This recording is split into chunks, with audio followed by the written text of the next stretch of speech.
이스라엘 들으라 생명의 말씀 야훼님은 우리의 주님. 참여 예수님 안녕하세요. 오늘 성경 맛들이기 호세아서 1장 1절에서 7장 2절까지 함께 읽겠습니다. 성부와 성자와 성령의 이름으로 아멘. 말씀은 바로 내 곁에 있고 내 입에 있고 내 마음에 있다. 주님 성령의 빛으로 저희 눈을 여시어 주님의 길을 보게 하시고 저희 귀를 여시어 생명의 말씀을 듣게 하소서. 아멘. 성부와 성자와 성령의 이름으로 아멘.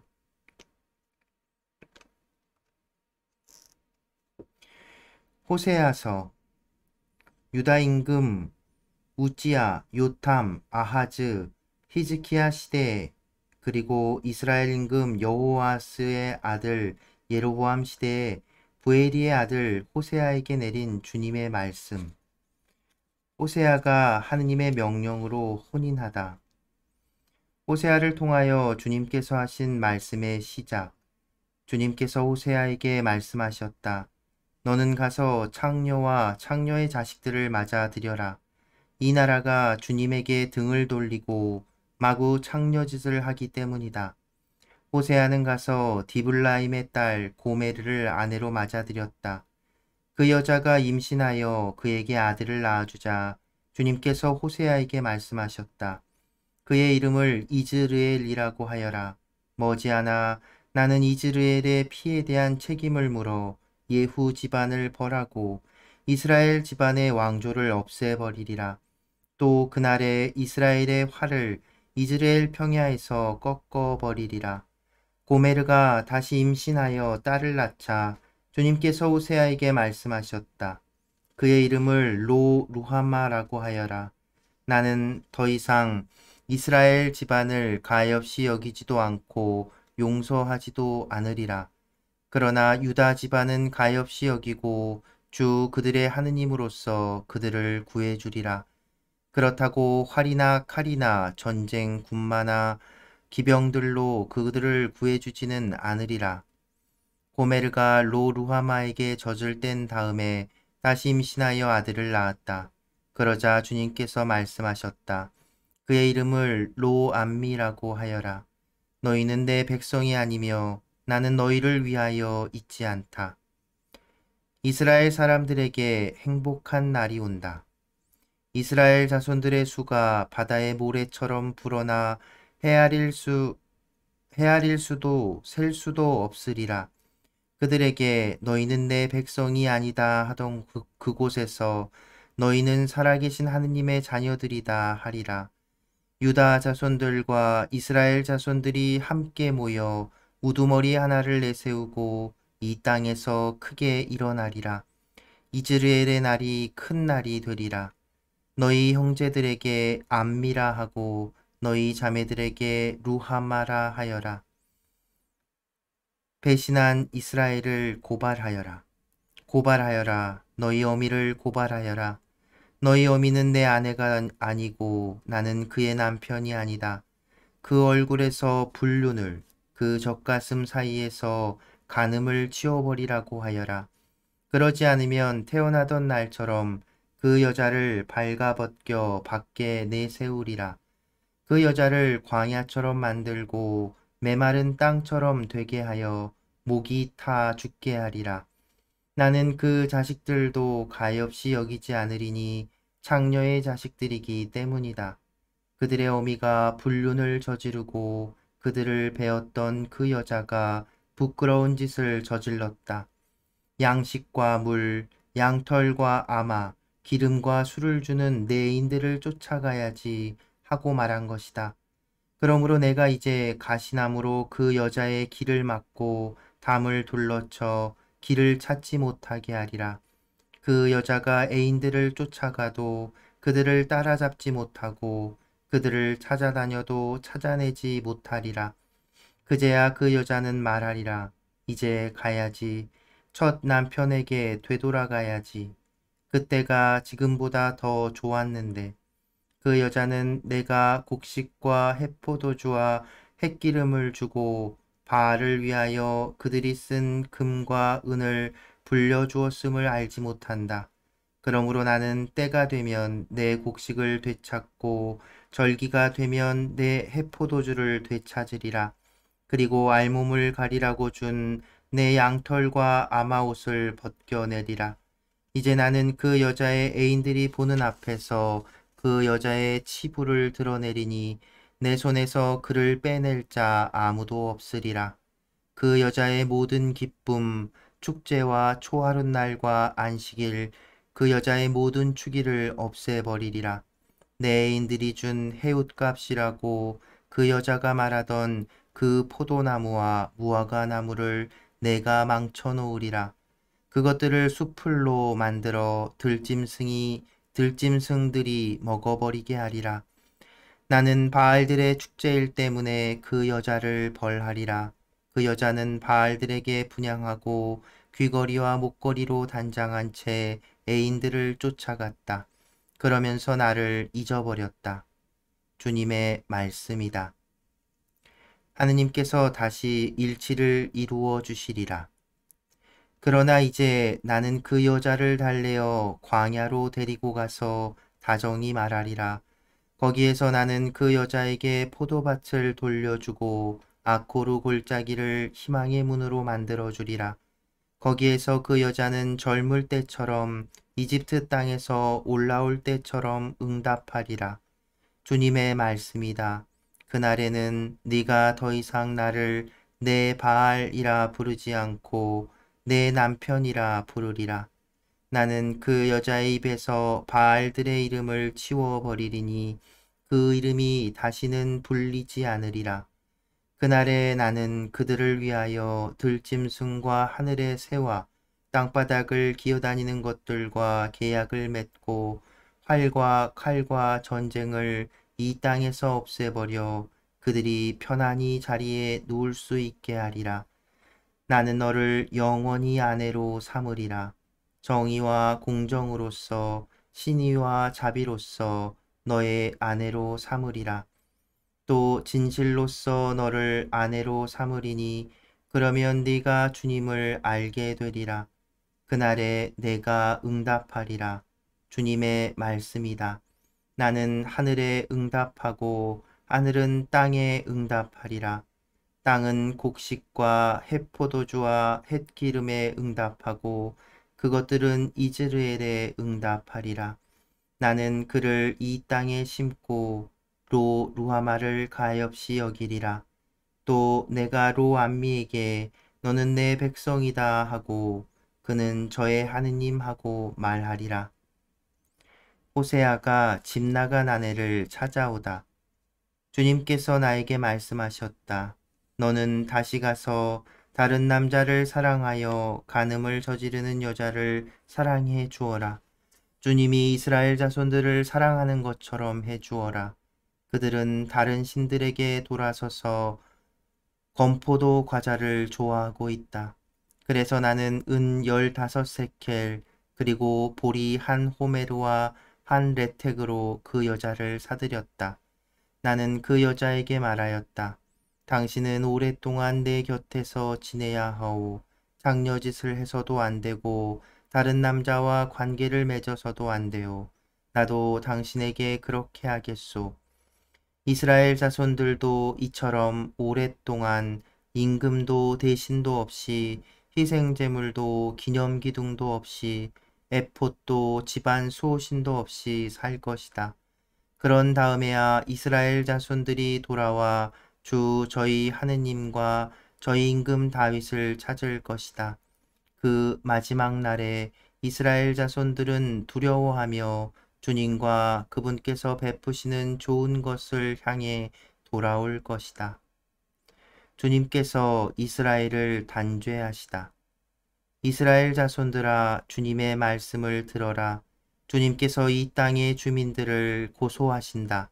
정녕 이 땅에는 진실도 없고 신의도 없으며 하느님을 아는 예지도 없다. 저주와 속임수와 살인, 도둑질과 간음이 난무하고 유혈 참극이 그치지 않는다. 그러므로 이 땅은 통곡하고 온 주민은 생기를 잃어간다. 들짐승과 하늘의 새들, 바다의 물고기들마저 죽어간다. 사제들의 죄. 그러나 아무도 고소하지 말고 아무도 고발하지 마라. 사제야, 바로 내가 너를 고소한다.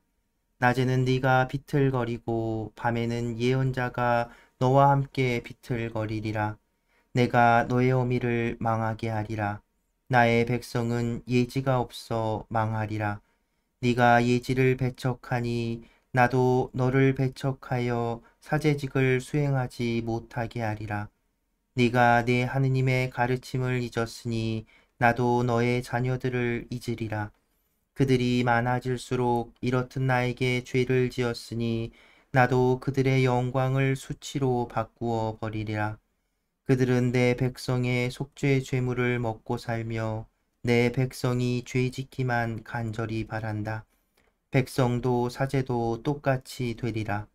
나는 그들이 걸어온 길에 따라 벌하고 그들의 행실에 따라 갚으리라. 그들은 먹어도 배부르지 않고 불륜을 저질러도 자손이 불어나지 않으리라. 그들이 주님을 저버리고 불륜에 빠져버렸기 때문이다. 백성의 죄. 그들은 포도주와 해포도주의 마음을 빼앗겨 버렸다. 내 백성이 저마다 제 나무에게 묻고 그 가지가 대답을 하니 장려기가 그들을 그릇 이끌어 자기 하느님을 버리고 불륜을 저지르게 하였다. 그들은 산꼭대기에서 희생제물을 바치고 언덕 위에서 분향하며 그늘이 좋다고 참나무와 은백양과 향염나무 아래에서도 분향한다.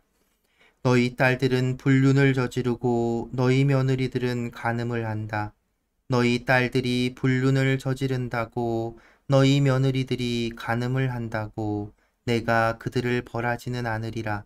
남자들이 창녀들과 함께 빗나가고 신전 창녀들과 함께 희생제물을 바치기 때문이다. 철없는 백성은 망하고 만다. 이스라엘아, 너희는 불륜을 저지른다 하여도 유다만은 잘못을 저지르지 말게 하여라. 너희는 길갈로 가지도 말고 벳 아웬으로 올라가지도 마라. 주님께서 살아계시는 한 하며 맹세하지도 마라. 고집센 암소처럼 정녕 이스라엘은 고집이 세다. 그러니 주님이 어찌 그들을 어린 양처럼 넓은 곳에 놓아 기를 수 있겠느냐. 에프라임은 우상들과 한패가 되었으니 그대로 버려두어라. 술잔치가 끝나고 나면 그들은 언제나 불륜을 저지르면서 자기들의 자랑스러운 분보다 수치를 더 좋아한다. 바람이 날개를 펴서 그들을 에워싸면 그들은 자기들의 희생제물 때문에 부끄러워하리라. 지도자들이 백성을 멸망으로 이끌다. 사제들아, 이 말을 들어라. 이스라엘 집안아, 주의를 기울여라. 임금의 집안아, 귀를 기울여라. 너희는 공정을 세워야 할 사람들, 그러나 너희는 미츠파에 친 덫, 타보르에 펼친 그물, 시팀에 깊이 판 함정이 되어버렸다. 그래서 내가 그들을 모두 징벌하리라. 나는 에프라임을 안다. 이스라엘은 내 앞에 다 드러나 있다. 에프라임아, 정녕 너는 지금 불륜을 저지르고 이스라엘은 더럽혀졌다. 그들은 그 행실 때문에 너희 하느님에게 돌아가지 못한다. 그들 안에 창력기가 있어 주님을 알지 못하기 때문이다. 이스라엘의 교만이 저희 자신을 거슬러 증언하니 이스라엘과 에프라임은 저희 죄 때문에 비틀거리고 유다도 그들과 함께 비틀거리리라.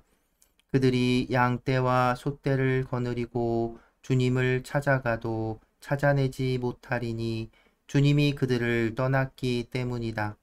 그들이 주님을 배신하여 사생아들을 낳았으니 이제 초하룻날이 그들을 재산과 함께 삼켜버리리라. 동족 상잔의 죄와 벌.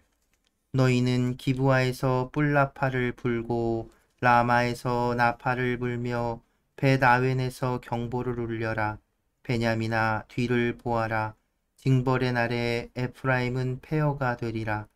나는 이스라엘의 지파들에게 확정된 일을 알려준다. 유다의 대신들은 경계를 무너뜨리는 자들이 되어버렸으니 내가 그들 위로 나의 분노를 물처럼 쏟아부으리라. 에프라임은 억압당하고 공정은 꺾였다. 그는 헛것을 뒤쫓으려고만 하였다. 그러므로 내가 에프라임에게는 좀벌레처럼 되고 유다 집안에는 뼈 고름처럼 되리라. 에프라임이 자기 병을 보고 유다가 자기 상처를 보았다. 그리하여 에프라임이 아시리아로 가고 대왕에게 사절을 보냈지만 그는 너희 병을 고치지도 못하고 너희 상처를 낫게 하지도 못한다. 나는 에프라임에게 사자처럼 유다 집안에게 힘센 사자처럼 되리라. 바로 내가 잡아 찢어가고 물어가면 아무도 빼내지 못하리라. 주님께서 당신 백성을 떠나시다. 그들이 죄를 깨닫고 내 얼굴을 찾을 때까지 나는 내 자리로 돌아가 있으리라. 그제야 그들은 환난 속에서 나를 찾으리라. 이스라엘의 불성실한 회개. 자, 주님께 돌아가자. 그분께서 우리를 잡아 찢으셨지만 아픈 데를 고쳐주시고 우리를 치셨지만 싸매주시리라. 이틀 뒤에 우리를 살려주시고 사흘째 되는 날에 우리를 일으키시어 우리가 그분 앞에서 살게 되리라. 그러니 주님을 알자. 주님을 알도록 힘쓰자. 그분의 오심은 새벽처럼 어김없다. 그분께서는 우리에게 빛처럼 땅을 적시는 봄빛처럼 오시리라.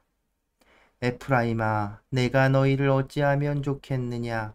유다야, 내가 너희를 어찌하면 좋겠느냐? 너희의 신이는 아침 구름 같고 이내 사라지고 마는 이슬 같다. 그래서 나는 예언자들을 통하여 그들을 찍어 넘어뜨리고 내 입에서 나가는 말로 그들을 죽여 나의 심판이 빛처럼 솟아오르게 하였다. 정녕 내가 바라는 것은 희생 제물이 아니라 신의다. 번제물이 아니라 하느님을 아는 예지다. 배신과 배반. 그들은 아담에서 계약을 어기고 거기에서 나를 배신하였다. 길앗은 악을 저지르는 자들의 성읍, 그곳에는 핏자국뿐이다. 강도떼가 숨어서 사람을 기다리듯 사제들이 무리를 지어 스켐으로 가는 길목에서 살인을 하니 정녕 부끄러운 짓을 저질렀구나. 나는 이스라엘 집안에서 끔찍한 일을 보았다. 거기에서 에프라임이 불륜을 저지르고 이스라엘이 몸을 더럽혔다. 유다야, 너에게도 수확대가 정해졌다. 내가 내 백성의 운명을 되돌려 주려고 할 때마다, 이스라엘의 병을 고쳐주려고 할 때마다 에프라임의 죄와 사마리아의 악행만 드러난다. 그들이 거짓을 일삼기 때문이다. 안에는 도둑이 들고 바깥에는 강도떼가 들끓는다. 내가 그들의 악을 모두 기억하고 있음을 그들은 마음에 두지 않지만 이제 그들을 둘러싼 행실들이 내 앞에 펼쳐져 있다. 성부와 성자와 성령의 이름으로 아멘. 말씀은 내 발의 등불이요 나의 길에 빛이옵니다. 주님, 저희가 성경을 생명의 말씀으로 믿고 기도하며 살고 선포하게 하시어 언제나 성령 안에서 평화와 기쁨을 누리게 하소서. 아멘. 성부와 성자와 성령의 이름으로 아멘. 참여 예수님 안녕하세요. 오늘부터 12소 예언서를 읽게 됩니다. 그 첫 시작으로 호세아서를 이제 오늘 읽었는데요. 일단 12개의 소 예언서, 이제 소 예언서라고 부르는 것은 이 예언서들이 뭐랄까 구약 성경 안에서 의미가 작다거나 그런 뭐 이렇게 위치가 이제 못하다 이런 의미는 아니겠고요. 세 개의 대예언서, 이사야, 예레미야, 에제키엘 이 대예언서하고 비교했을 때 그 양이 작기 때문에 12세연서를 다 합쳤을 때 하나의 대예언서 정도의 분량이 나오기 때문에 소예언서라는 명칭이 붙었고요. 그래서 이 12소 예언서들은 이제 뭐 시기적으로 보면 아모스 예언자가 가장 앞선 시기에 활동했지만 요 책의 순서를 보면 오늘 읽은 호세아서가 제일 앞에 이제 등장합니다. 히브리어 성경에서도 또 라틴말 성경에서도 그리고 70인역 그리스말 성경에서도 거의 대부분 이 호세아서가 12소 예언서의 첫 머리를 장식하는 예언서로 등장하고요.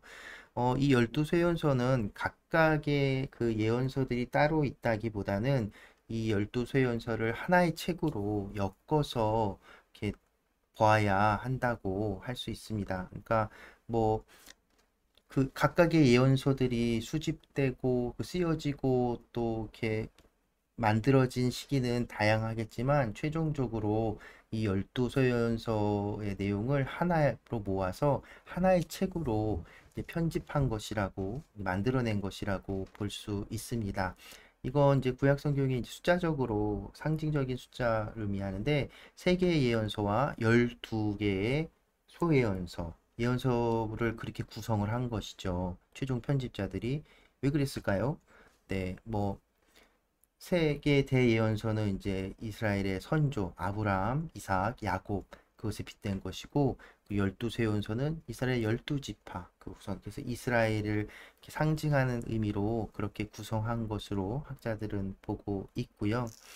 어, 예언서들이 소예언서라고 불리는 12개의 예언서들도 분명 앞선 읽은 그 대예언서들과 마찬가지로 그 유배 시기, 그러니까 북쪽 이스라엘 멸망서부터 그 유배 시기까지 전 과정에 이제 그 시대마다 예언자들의 활동을 이제 볼 수 있는데요. 뭐 우선적으로 말씀드리면 이 12소 예언서, 이 예언서들의 메시지 역시도 앞선 예언서들과 다르지 않습니다. 바로 희망이라는 거예요.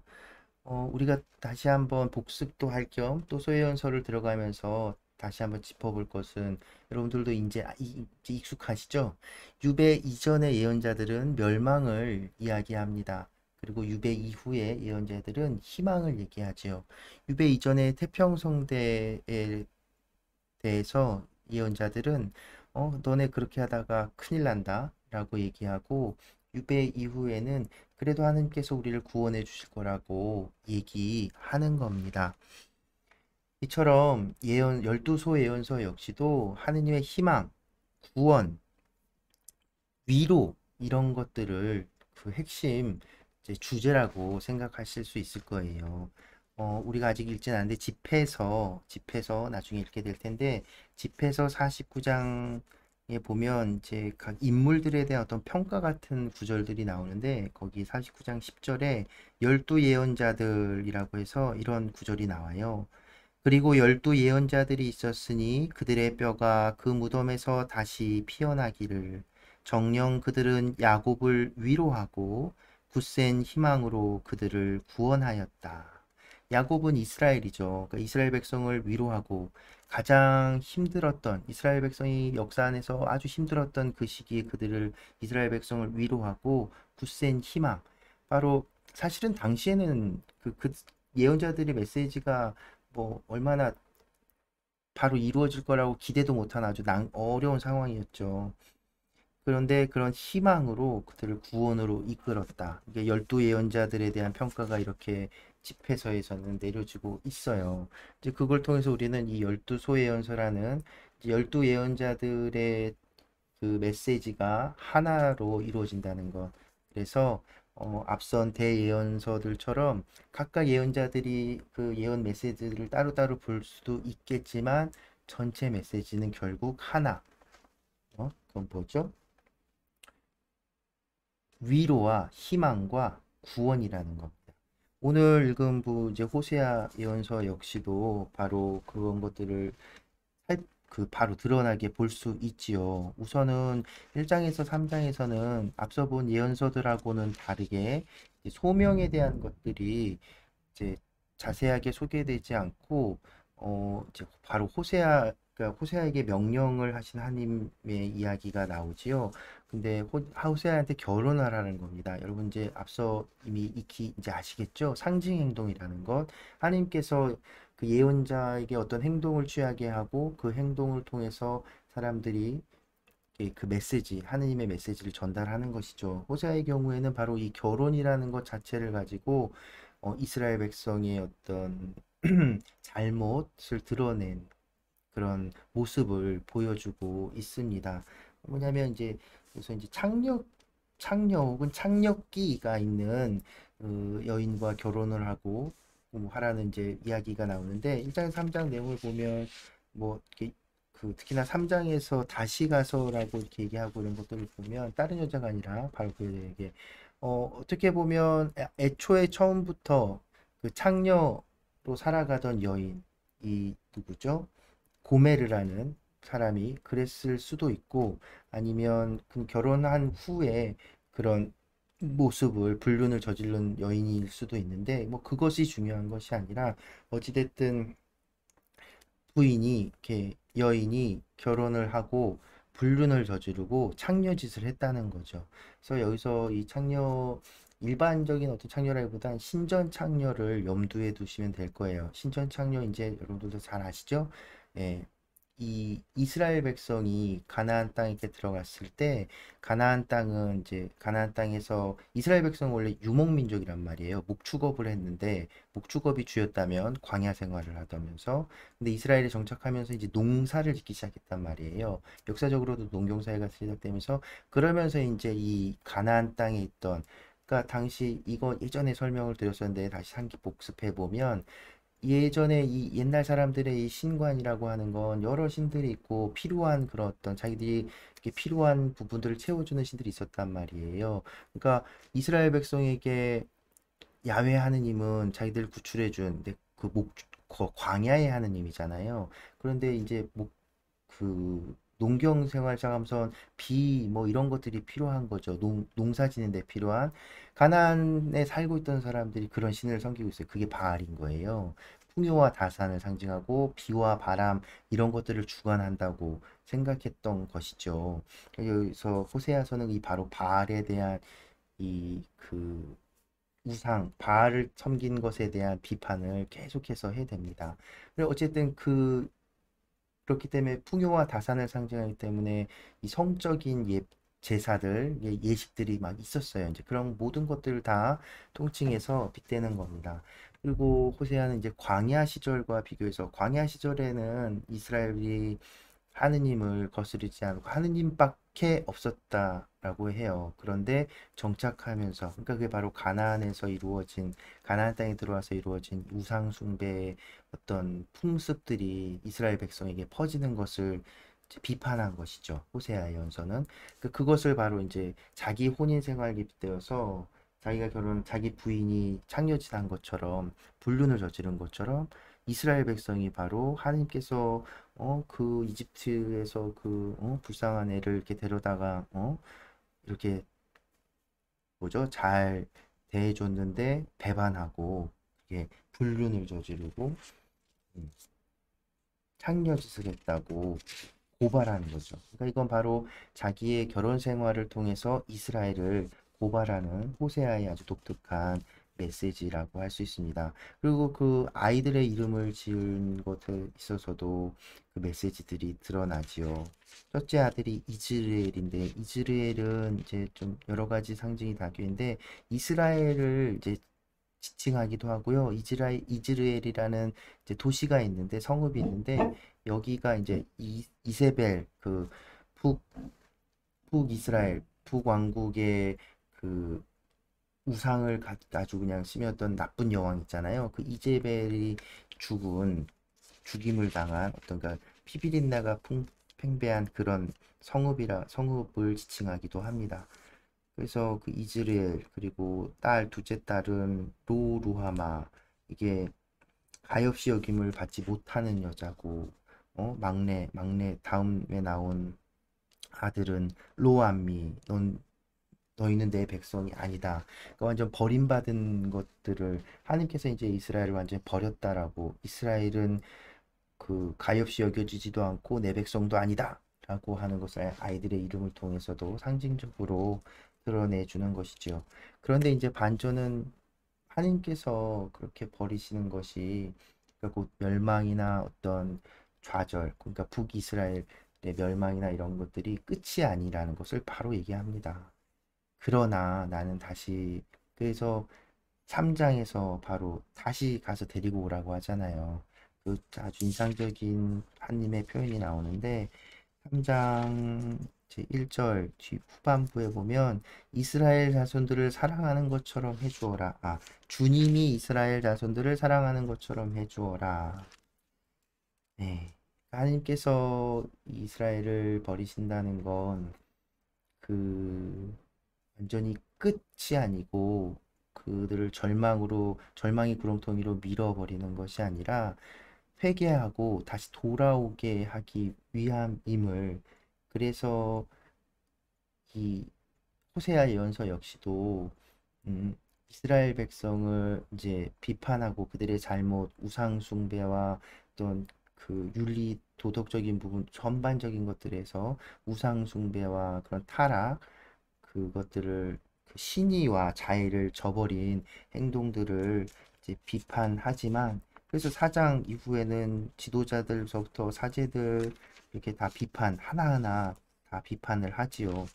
그런데 그럼에도 불구하고 다시 하느님께서 그들을 다시 불러주시리라는 것. 그것이 바로 이제 희망에 대한 메시지임을 우리는 알 수 있지요. 그런데 중요한 것은 그 하느님이 선포한 이 멸망이라고 해야 될까요? 그런 이제 그 파멸 이런 것이 없어지진 않는 거예요. 사라지진 않는 겁니다. 그러니까 어떤 면에서 보면 사실은 이 예언자들의 비판에 이 백성들이 바로 알아듣고 돌아왔으면 얼마나 좋았을까요? 그런데 우리가 십자가 예수님을 이렇게 바라보더라도 부활의 영광은 십자가의 희생, 죽순환이 없으면 있을 수 없는 것처럼 하느님의 구원은 구원 안에 이런 이 멸망과 파멸 역시도 이한 선상에 있는 것이라고 우리는 이해할 수 있지요. 사실은 근데 그 순간 바닥을 치는 그 순간에는 알 수가 없지요. 이스라엘 백성들도 그렇고 어쩌면 우리 역시도 그 힘들고 고통을 겪는 그 순간에는 그저 하느님께 원망하고 그러면서 근데 그 와중에 정말 더 이상 어떻게 할 수 없는 와중에 하느님께 의지할 때는 하느님밖에 없구나 라는 걸 우리가 체험하기도 되잖아요. 바로 예언서의 모습, 그 예언서를 통해 드러난 하느님의 모습은 바로 또 이스라엘 백성과 하느님과의 관계, 인간과 하느님의 관계는 바로 그런 점이라는 것 우리는 생각할 수 있는 것이죠. 그래서 우리 역시도 지금 나중에 지나고 나서만이 아니라 지나고 나서는 다 알 수 있지만 지금 이 순간에 그렇게 다시 하느님께 돌아설 수 있는 그런 어떤 깨달음이 있었으면 좋겠습니다. 성경은 그래서 지나간 옛 이야기가 아니라 바로 오늘 나에게 주어지는 하느님의 그런 명령이고 외침이고 호소라는 것을 잊지 않았으면 좋겠네요. 참 오늘 이렇게 내용들에서 이제 호세아서가 이렇게 호세아서를 보면서 또 핵심적인 호세아 예언서의 어떤 핵심 메시지라고 할 수 있는 것들이 있는데요. 그것은 뭐냐면 이제 어디가 있을까요?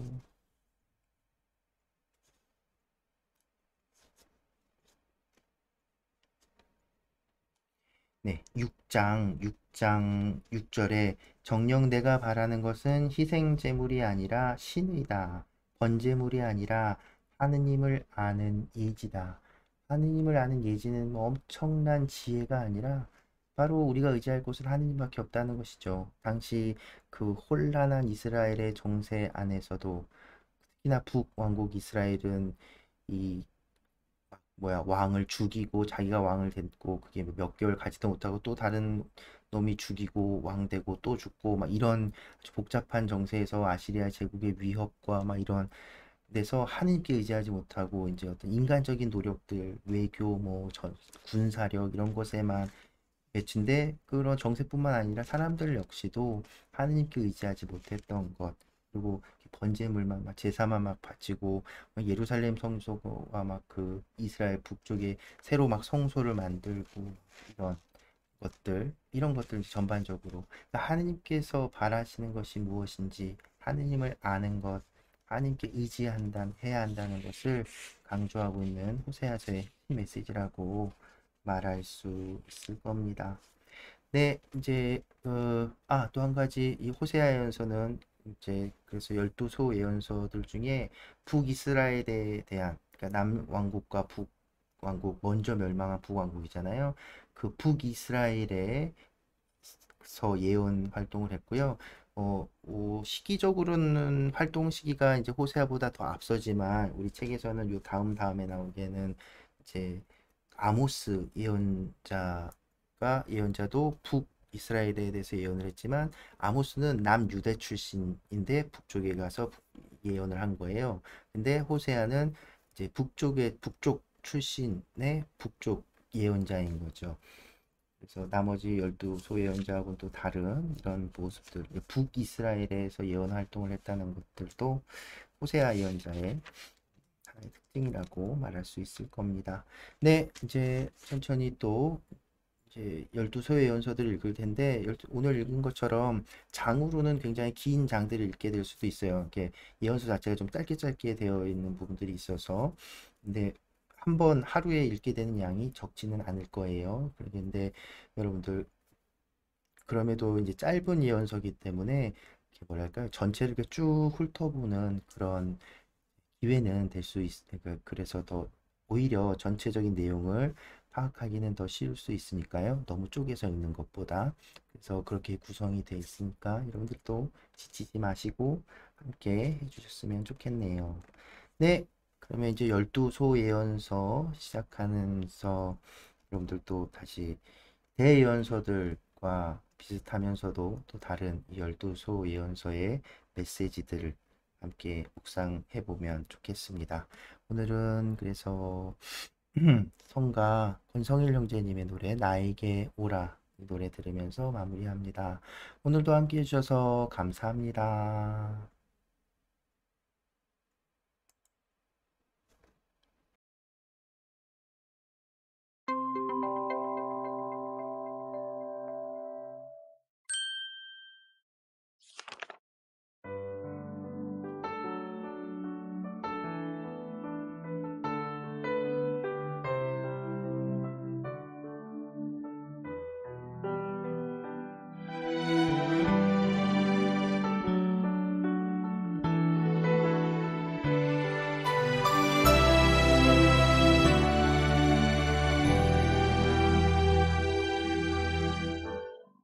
바로 그때였어요.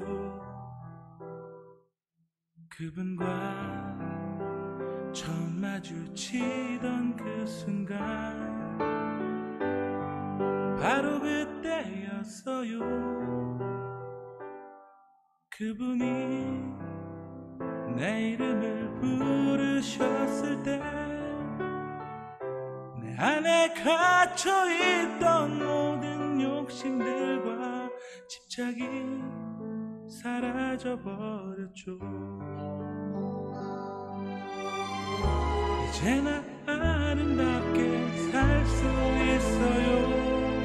나를 부르는 기쁨과 희망이 가득 찬 따뜻한 그분의 음성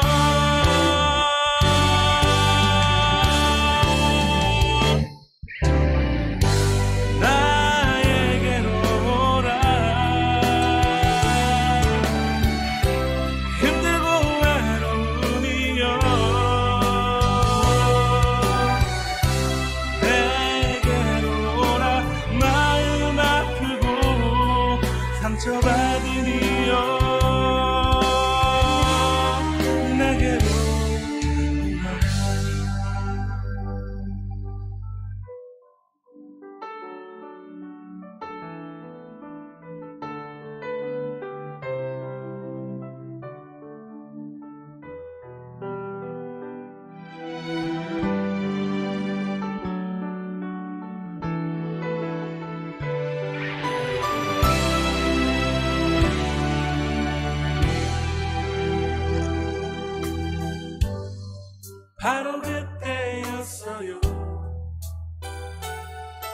그분과 처음 마주치던 그 순간 바로 그때였어요. 그분이